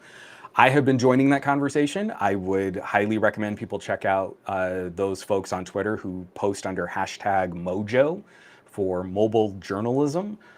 There's another film fest that I think that's going up. I want to say it's going up early November, but it's all smartphone. It's all smartphone shot content. And if you catch my Vivo video, I just did my Vivo camera deep dive. I talk a lot about the sensor size here as it relates to things like 8mm and 16mm film. So if anyone's out there going, oh, but if you're really serious, you'll get a mirrorless, that person's dumb. The smartphone is the starter cinema camera of the 21st century, and there is a fair amount that more learned cinematographers and filmmakers and content creators can learn by working within those limits and by working within those constraints. And smartphones are getting increasingly fun. Fingers crossed that maybe Sony will talk about something cool next week. The Pixel 6 Pro has an absolute monster of a camera sensor strapped to the back of it. If you're not taking that stuff seriously, and if you're acting like the only reason to get this Pixel is to take the snapshots with the HDR and the good colors, then you're terrible at tech. And you're probably really bad at photography. And you should probably sit down and let someone else speak up about what it's like to try and make something. I just got a whole reel of my grandfather's old 8mm home movies transferred to digital. And like, my grandfather on 8mm was crazy. He was like, these slices of life, he would kind of like, he wouldn't edit, but he would kind of shoot scenes like kind of back to back. He was doing panning and tracking shots. He's following my mom. She's like 2 years old, riding this little roller coaster at a state fair. I mean, like, it was advanced stuff for someone just holding like the equivalent of like a little 8mm Bolex style camera. And so now that's the kind of stuff I do on my phones. Like Thanksgiving 2 years ago was following people cooking and getting close-ups of hands and like my mom's quilt with all of this autumnal colors on it. And then I'd edit it all together with these transitions, and I found this really great like kind of holiday themed song that wasn't Christmas, it was just for Thanksgiving. Stitch it all together and I send it out to the family. And you're like, here's a memory shot in 4K. You know, like, it's gonna look good today. It's gonna look even better when you get a 4K TV. So I hope this conversation is taken more seriously, because I think tech reviewers are the worst ones. Go watch phone reviews from camera professionals, like a DP review, or I can't remember his name. Oh, that's gonna bug me. There's another YouTuber that I watch a lot, and he does like camera and cinematography stuff, but occasionally he'll pick up a phone, and like, when you watch a photography or a cinematography professional talk about using a phone camera, it is a completely different conversation. And you start talking about capabilities and dynamic range and color science and the optics and depth of field blur and focus fall off. And you're like, oh, okay. It's not, oh, smartphone camera bad. You should use $6,000 worth of camera equipment like I do to shoot my B-roll. Now, it's someone who actually knows what they're talking about, and they're able to drive that system a lot harder. So again, I've given up. I mean, there are a few people out there that I still will watch some of their camera stuff. I really like Nick Gray because he does do real family slice of life stuff, which is a lot of what I shoot for my family and friends. I think Nick Gray's work on Fandroid is great because he shows his work. But a lot of this, like, I took a terribly composed photo of a fire hydrant outside, and you can tell by the colors that it's not as good as the iPhone. And you're like, you're dumb. don't, you're wasting everyone's time, and you're making us all dumber for it.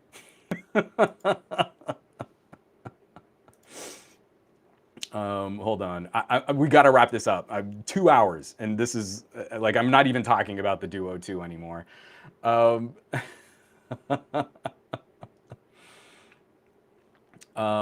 recommendations for smartwatches that won't break the bank with the Duo. I would say Galaxy Watch, but you have to know you're not going to get all of the capabilities of the Galaxy Watch unless you pair it with a Galaxy smartphone. If you're talking Android and Wear OS, I think one of the good ones, ooh, it's a little dusty. So this is the TicWatch E3, which retails $200, but has regularly been found on sale for like $160, somewhere in that ballpark. Has the newest Snapdragon chipset, pretty decent power management. It's a watch you'll have to charge every day, but it's got all of the same health tracking and processing internals as the more expensive TicWatches. So you don't get the cool second display, which can give you like 3 days of battery life. But for under 200, I think that's probably the best buy for a Wear OS smartwatch right now.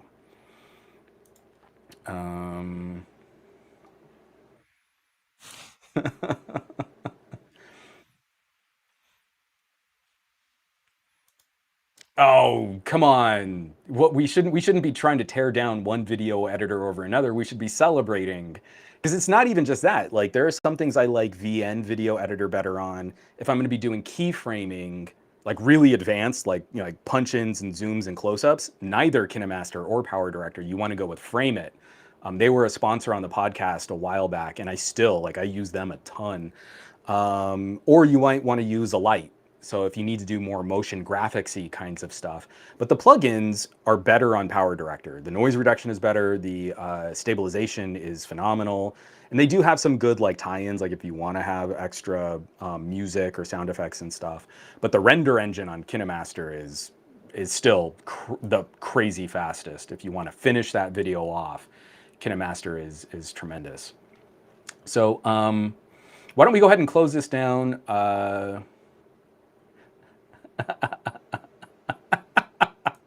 Aditya knows who I might be making fun of when I talk about things like tech reviewers have forgotten how headphone cables work. Let's go ahead and close this down. You know, if you want to shop some headphone jack merch, there's probably going to be a link somewhere on this YouTube where you can do that. So I obviously need to charge my stylus. I'm so mad. I'm so mad that that's what happened. Duo 2 in the house. I'm going to start shooting with it today. I have to do some daylight samples for my Pixel 6, and I'm going to take the Duo along for the ride. I don't know. What are the Vegas odds that the Pixel 6 Pro camera will outperform the Duo 2? Anyone? Is anyone gonna give me some Vegas odds on that? Like, I need Scoop. I need a Bionic Scoop in the chat to say, no, Juan, that's dumb. Don't compare the Duo 2 against the Pixel 6 Pro. It's gonna lose.